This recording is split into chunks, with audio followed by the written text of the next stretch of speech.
Mathematics is a field of study that discovers and organizes methods, theories, and theorems that are developed and proved for the needs of empirical sciences and mathematics itself.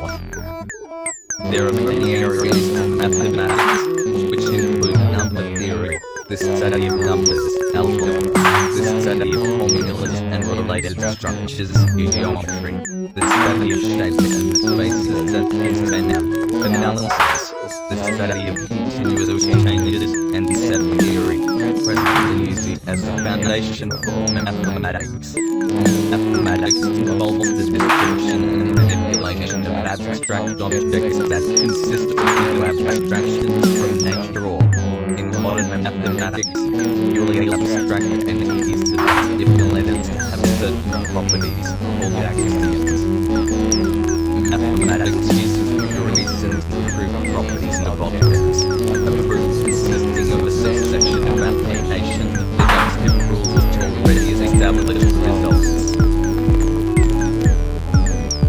These results include previously proved theorems, axioms, and, in case of abstraction from nature, some basic properties that are considered true starting points of the theory under consideration. Mathematics is essential in the natural sciences, engineering, medicine, finance, computer science, and the social sciences. Although mathematics is extensively used for modeling phenomena, the fundamental truth of mathematics is independent of any scientific experimentation. Some areas of mathematics, such as statistics and game theory, are developed in close correlation with their applications and are often grouped under applied mathematics. Other areas are developed independently from any application and are therefore called pure mathematics, but often later find practical applications.